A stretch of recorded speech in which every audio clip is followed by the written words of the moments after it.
నమస్తే, welcome to supreme 6 media. నేను మీ లక్ష్మీనాగ్ నరహరిశెట్టి. మనందరికీ తెలుసు గత కొన్ని రోజులుగా ఏం జరుగుతుంది. కొన్ని రోజులుగా అంటే తప్పు అనుకుంటా, బహుశా 2 సంవత్సరాలుగా పిఠాపురంలో ఏం జరుగుతుందో మనందరికీ తెలుసు.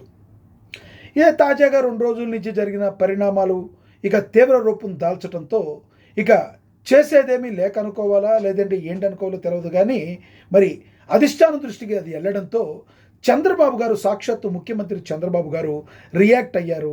వర్మ గారిని మందలించినట్టుగా కూడా మనకి విశ్వసనీయ వర్గాల సమాచారం. ఎందుకంటే ఆయన జనసేన అధినేత, కేవలం ఒక జనసేన అధినేత కాదు, ఒక నేత కాదు, ఆయన ఒక ఉప ముఖ్యమంత్రి అనే ఒక మాటను మీరు గుర్తట్టి పెట్టుకోవాలి. ఎట్లా పడితే అట్లా ప్రవర్తిస్తారా? ఒక చిన్న ఫోటో కోసం రోడ్డు మీదకి వచ్చి రాద్ధాంతం చేస్తారా? ఇది కరెక్ట్ కాదు అని ఆయన ఏదైతే మరి ఆయన సీనియర్ నేత పల్లా శ్రీనివాస్ ఎవరైతే ఉన్నారో ఆయనకి కాల్ చేసి, రాష్ట్ర ఉపాధ్యక్షుడు ఎవరైతే ఉన్నారో ఆయనకి కాల్ చేసి అక్కడ సరిచేయాలి అని చెప్పడం అయితే జరిగింది. ఇది 100% కూటమి యొక్క విచ్ఛిన్నానికి కారణం కాకూడదు అని చెప్పి చంద్రబాబు గారు తెలియజేసినట్టుగా, మరి క్లాస్ పీకినట్టుగా, మరి వర్మ గారికి క్లాస్ పీకినట్టుగా కూడా తెలుస్తుంది. ఎందుకంటే వర్మ గారు ప్రతి విషయంలో కూడా గత 2 సంవత్సరాల నుంచి ఏదో ఒక విషయంలో రగడ అక్కడ జరుగుతూనే ఉంది. అదేదో సామాన్యమైన విషయం అనుకుని వదిలేస్తూ ఉంటే ఇది చినికి గాలివానగా మారి మరి ఆపోజిట్లో ఉన్న వైసీపీ పార్టీకి అస్త్రాలు అందించే విధంగా ఇది ఉండిపోతుంది అని చెప్పి గ్రహించిన చంద్రబాబు మరి ఈ రోజున ఈ నిర్ణయం తీసుకున్నట్టుగా, మరి గట్టిగా మాట్లాడినట్టుగా మనం అయితే గమనించవచ్చు. దీన్ని బట్టి చూస్తే ఇక అదేవిధంగా మనకి చూసుకుంటే ఇంకోటి కూడా గమనించవచ్చు. నిన్నటి నుంచి విపరీతంగా మరి సోషల్ మీడియాలో కావచ్చు, మెయిన్ స్ట్రీమ్ మీడియాలో కావచ్చు, మనకి ఒకటే అర్థమవుతుంది.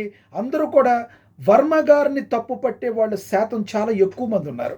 ఎందుకంటే ఆయన వర్మ గారు అసలు టీడీపీ మీద ఏమైనా పగబట్టారా అని అతిశయోక్తి కలిగిన మాటలను మాట్లాడారు. ఎందుకంటే ఒక పక్కన గౌరవ చంద్రబాబు నాయుడు గారు, గౌరవ లోకేష్ గారు, గౌరవ ఉప ముఖ్యమంత్రి పవన్ కళ్యాణ్ గారు అద్భుతంగా వాళ్ళు బాగా అక్కడ ఉండి ఒక పొత్తుని ఒక మంచి విధంగా తీసుకువెళ్ళి వచ్చే 15 సంవత్సరాల పాటు కలిసి మెలిసి వెళ్ళి ఆంధ్రప్రదేశ్ రాష్ట్రాన్ని ముందుకు తీసుకువెళ్ళాలి అని ఆలోచిస్తుంటే, మరోవైపున ఈరోజు మరి ఏం జరుగుతుంది ఇక్కడ? ఇలా గ్రౌండ్ లెవెల్లో కార్యకర్తలు కొట్టుకుని వస్తే రేపొద్దున జగన్మోహన్ రెడ్డి వస్తే కూటమి పరిస్థితి ఏంటి? అందున టీడీపీ పరిస్థితి ఏంటి? దీని అందరూ కూడా మరి సరిచూసుకోవాలి, సరిగ్గా ఉండాలి అని చెప్పి టీడీపీ అధిష్టానానికి మరి వెళ్ళడంతో ఒక క్లారిటీగా ఈ రోజున దీన్ని అంతా ఆపండి, ఇక్కడితో ఆపండి. మరి ఏదైతే సమస్యలు ఉంటే ఆ సమస్యల్ని పార్టీ ఆఫీసుల్లో చెప్పుకోవాలి, పాలు నీళ్లలాగా కలిసిమెలిసి వెళ్ళే విధంగా ఉండాలి. తప్పితే ఈ రకంగా చిల్లర గొడవలు చేయకూడదు అని సీఎం చంద్రబాబు గారు క్లాస్ పీకినట్టుగా మరి మనకైతే తెలుస్తుంది. మనకి గత రాత్రి నుంచి కూడా దీని గురించి మనకు వస్తుంది. కాబట్టి నేను ఈ వీడియో చేస్తున్నా. ఇక నుంచి అయినా వర్మ గారిలో మార్పు రావాలి. ఈ విషయంలో పెండెం దొరబాబు గారా ఇంకొకటా కాదు. అసలు పెండెం దొరబాబు గారు అక్కడ పరిస్థితి ఏంటి, వర్మ గారి ఎన్ని కాదు, ఆ సీట్ ఎవరిది? పవన్ కళ్యాణ్ గారిది. పవన్ కళ్యాణ్ గారి దగ్గరికి ఎంత జాగ్రత్తగా ఉండాలి. ఆయన దగ్గర మంగళగిరిలో ఏదైనా ప్రాబ్లం జరుగుతుందా? కుప్పంలో ఏదైనా ప్రాబ్లం జరుగుతుందా? ఎందుకు పిఠాపురంలోనే జరుగుతునేటప్పటికీ జన సైనికుల్లో, జనసేన నేతల్లో అందరిలో కూడా విపరీతమైన కోపోద్రిక్తకరమైన సంఘటనలు మనం వాళ్ళ మనసుల నిండా బాధ కలిగిన మనం కొన్ని రోజులుగా చూస్తున్నాం. ఇవన్నీ కూడా చాలు, ఇక్కడితో చాలు, ఫుల్ స్టాప్ పడిపోతున్నట్లుగా మరి మనకి అందుతుంది సమాచారం. చూద్దాం మరి అసలు చంద్రబాబు గారు రియాక్షన్ అయిన విధానాన్ని బట్టి ఇక్కడి నుంచైనా ఇలాంటి చిల్లర గొడవలకి ఫుల్ స్టాప్ పడుతుందా? వర్మ గారు లాంటి వ్యక్తులు సైలెంట్ అవుతారా?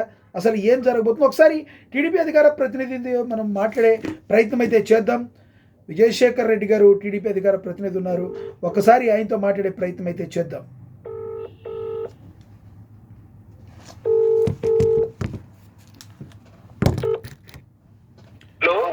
హలో విజయశేఖర్ రెడ్డి గారు, బాగున్నారా సార్? విజయశేఖర్ రెడ్డి గారు కొన్ని రోజులుగా ఏం జరుగుతుంది పిఠాపురంలో అనేది మనం చూస్తున్నాం. గౌరవ చంద్రబాబు నాయుడు గారు ఏం జరుగుతుంది, ఇలాంటి చిల్లర పనులు చేయకూడదు, చిన్న ఫ్లెక్సీ కోసం, చిన్న ఫోటో కోసం పార్టీ యొక్క పరువును తీస్తారు అన్నట్టుగా సీరియస్ అయినట్టుగా తెలుస్తుంది. ఏం జరిగిందంటే ఏం చెప్తారు అసలు మీరు? సార్ లక్ష్మణ గారు, ఏదైతే గత కొన్ని నెలలుగా అక్కడ చిన్న చిన్న వివాదాలు రావడము, వర్మ గారు ఇట్లా చంద్రబాబు నాయుడు గారి ఫోటో లేదనడము, సరే ఏంటంటే కొంత ఎలక్షన్ ముందర ఆయన ఏదో టికెట్ వస్తుందని ఆశించారు. తర్వాత కూటమి ధర్మంలో భాగంగా పవన్ కళ్యాణ్ గారు అక్కడ పోటీ చేయడం, ఆయనకు కొంత ముడి చేయి మిగలడం, ఆ రకమైన అసంతృప్తి కొంత ఉందేమోనని నాకు అనిపిస్తుందండి. అట్లాగే ఆ తర్వాత ఇప్పుడు నేనేమంటున్నానంటే ఏదైనా ఇప్పుడు చంద్రబాబు నాయుడు గారి ఫోటో లేదన్నా లేదా ఇంకేదన్నా సమస్య ఉంటే ఆయన మా రాష్ట్ర అధ్యక్షులు పల్లా శ్రీనివాసరావు గారికి వెళ్ళి చెప్పడం కావచ్చు, లేదంటే అక్కడ వెళ్ళి ఏదన్నా ఇట్లా ఉందండి, ఇట్లా జరుగుతోంది, దీన్ని మనం కొంత సరిచేయాలని మాట్లాడడం కావచ్చు, జరగాలి. కానీ ప్రొద్దన వేస్తే పేపర్లకు వచ్చి టీవీలకు వచ్చి ఈ విధంగా మన కూటమిలో భాగంగా ఉన్న ఇరు పార్టీల మధ్య ఇలాంటి పొరపక్షాలు కావచ్చు, లేదంటే భేదాభిప్రాయాలు కావచ్చు, ఇది ప్రజలకు తెలియడం అంత మంచిది కాదని నా అభిప్రాయం అండి. ఇంకోటి కూడా చంద్రబాబు గారు చెప్పినట్టుగా తెలుస్తుంది, జనసేన అధినేత మాత్రమే కాదు రాష్ట్రానికి ఆయన ఉప ముఖ్యమంత్రి జాగ్రత్తగా ఉండాలని హెచ్చరించినట్లుగా బాబు గారు హెచ్చరించినట్లుగా వార్తలు వస్తున్నాయి. సార్ ఆయన పిఠాపురం ఎమ్మెల్యే కన్నా కూడా ఆయన ఈ రాష్ట్రానికి ఉప ముఖ్యమంత్రి వర్యులు, పార్టీ జనసేన పార్టీ అధ్యక్షులు, ఒక మెగా పవర్ స్టార్. అట్లాగే సార్ ఈ రోజు కూటమి ప్రభుత్వం అధికారంలో రావడానికి one of the main pillars. మరి అలాంటి ఒక గొప్ప నేతను ప్రతిసారి అక్కడ కీచులాడుకోవడము, లేదంటే కొన్ని మాటలు సార్ నేను ఓపెన్ గా చెప్తున్నా, వర్మ గారు ఏదైతే కొన్ని మాటలు మాట్లాడారో అవి వాంఛనీయం కాదు. కొంత మేము ఇక్కడ పుట్టి పెరిగాము, కొంతమంది ఎక్కడి నుంచో వస్తున్నారు అనేది అట్లాంటి మాటలు మాటకన్నా ఉండవలసింది ఉండింటే బాగుండేదని కూడా నా అభిప్రాయము. కానీ సార్ ఏదైతే ఈ కింద స్థాయిలో వీళ్ళ మనస్పర్ధలు కావచ్చు, లేదంటే భేదాభిప్రాయాలు కావచ్చు, లేకపోతే కొంత స్వార్థంతో కూడుకున్న రాజకీయాలు అయితే కొంత జరుగుతున్నాయి సార్ లోకల్ గా. ఇప్పుడు మీరు వర్మ విషయము, అట్లాగే ఆయన మన పెండెం దొరబాబు విషయము, వీళ్ళందరికీ కూడా ఇవన్నీ కూడా లోకల్ గా వారి మధ్య పడక జరిగే విషయమే గాని ఇదేదో పార్టీల మధ్య చిచ్చులవుతోంది, చంద్రబాబు నాయుడు గారికి పవన్ కళ్యాణ్ గారికి ఇబ్బంది వస్తాయనే మాట అయితే నేనైతే అనుకోను. వాళ్ళ యొక్క వ్యక్తిగతమైన గొడవల్ని పార్టీల మీద రుద్దే ప్రయత్నం చేశారనుకోవాలి. ఎందుకంటే సార్ పెండెం దొరబాబు గారు ఇంతకు ముందు వైసీపీకి ఎమ్మెల్యేగా ఉన్నారు, అదే ప్రాంతం నుంచి, అదే కాన్స్టిట్యున్సీ నుంచి. అప్పుడు వర్మ గారు ప్రతిపక్షంలో ఉన్నారు, టీడీపీలో ఉన్నారు. కొంత పెండెం దొరబాబు గారి మీద ఫైట్ చేసింటారు. ఆయన విధానాల మీద కావచ్చు, కొన్ని స్కామ్స్ మీద కావచ్చు, లేదంటే వాళ్ళ కింద పనిచేసే వాళ్ళ కొంత లంచగొండితనం మీద కావచ్చు, వీళ్ళు పోరాడిన మాట వాస్తవం. అట్లాగే అప్పుడు వ్యతిరేక పార్టీలో ఉన్నారు కాబట్టి కొన్ని వాదులాటలు కావచ్చు, కొన్ని భేదాభిప్రాయాలు కావచ్చు, మనస్పర్ధలు ఉండే మాట వాస్తవం.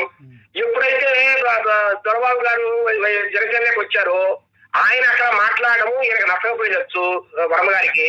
అది ఈయన నిన్న దాకా వైసీపీలో ఉండి అధికారాన్ని వెలగబెట్టి ఈ రోజు హఠాత్తుగా జనసేనలో చేరి ఈయన మా మీద గమనించాలి. ఈ రోజున పెండెం దొరబాబు గారు ఏదో మాట్లాడారు కానీ గడిచిన 2 సంవత్సరాలుగా కూడా ఏదో ఒక ఇష్యూ ఈ ఫోటోల రగడ వర్మ గారు తీసుకొస్తూ ఉంటాను మీరు గమనించారు ఎప్పుడన్నా?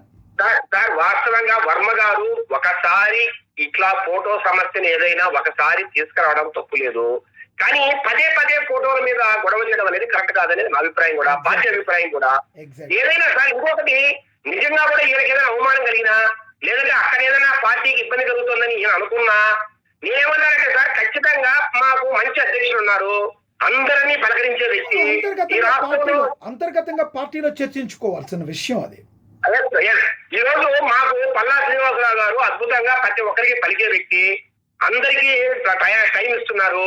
ఎవరు పోయి మాట్లాడినా ఆయన పలికి ఆ సమస్యను తీర్చడానికి ఆయన వంతు ప్రయత్నం చేస్తున్నారు. అద్భుతమైన రాష్ట్ర పార్టీ అధ్యక్షుడు ఉన్నారు. మరి ఆయన ఉన్నప్పుడు ఆయన దగ్గరికి వెళ్ళి మాట్లాడడం తప్పేమో సార్. అలాంటి చిన్న కార్యకర్తలకు ఏమి పదవులు లేని వాళ్ళే ఆయన పిలిచి మాట్లాడేటప్పుడు వర్మ గారు ఆల్రెడీ ఒకసారి ఎమ్మెల్యేగా ఉన్నారు, పార్టీలో మంచి పొజిషన్ లో ఉన్నారు.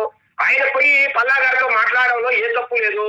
మరి అలా కాకుండా పేపర్లకు రావడము, లేదంటే అక్కడ ఉన్న మీడియాతో మాట్లాడము, కొంత వ్యతిరేక భావంలో మాట్లాడడం అనేది కరెక్ట్ కాదు సార్. ఇక్కడ సార్ దొరబాబు మీద ఉన్న కోపాన్ని, ఒకవేళ కోపం ఉంటే ఉండవచ్చు, అది వేరే కథ. కానీ ఆ కోపాన్ని ఇట్లా సమస్యలుగా క్రియేట్ చేసి సమస్యల్లో కొంతమంది పొత్తు విచ్ఛేదానికి అది కారణం కాకూడదు. ఖచ్చితంగా సార్ ఒకటి పవన్ కళ్యాణ్ గారు, చంద్రబాబు గారు అట్లాగే మా యువనేత లోకేష్ గారు ముగ్గురు కూడా ఒకే తారీఖున నడుస్తున్నారు. ఎస్ ఎస్ ఎవరు ఎన్ని మాట్లాడుకున్నా ఎన్ని భేదాభిప్రాయాలున్నా వారైతే పక్కకు పోయే ప్రశ్నే లేదు. ఓకే కానీ నేనేమంటానంటే సార్, ఇట్లాంటి సిచ్యువేషన్ కల్పించడం కూడా కరెక్ట్ గా అదని నేను నా మాట. రైట్, మీ అభిప్రాయాన్ని తెలియజేసినందుకు ధన్యవాదాలండి విజయశేఖర్ రెడ్డి గారు. రైట్, ధన్యవాదాలు. ఎస్, విజయశేఖర్ రెడ్డి గారు చెప్పిన మాటను మనం అయితే విన్నాము. సో టీడీపీ అధికార ప్రతినిధులు కావచ్చు, టీడీపీ కేడర్ కావచ్చు, అందరూ కూడా మరి ఈ విషయంలో వర్మ గారిది అలా మాట్లాడకుండా ఉంటే బాగుండేది అని అంటున్నారు.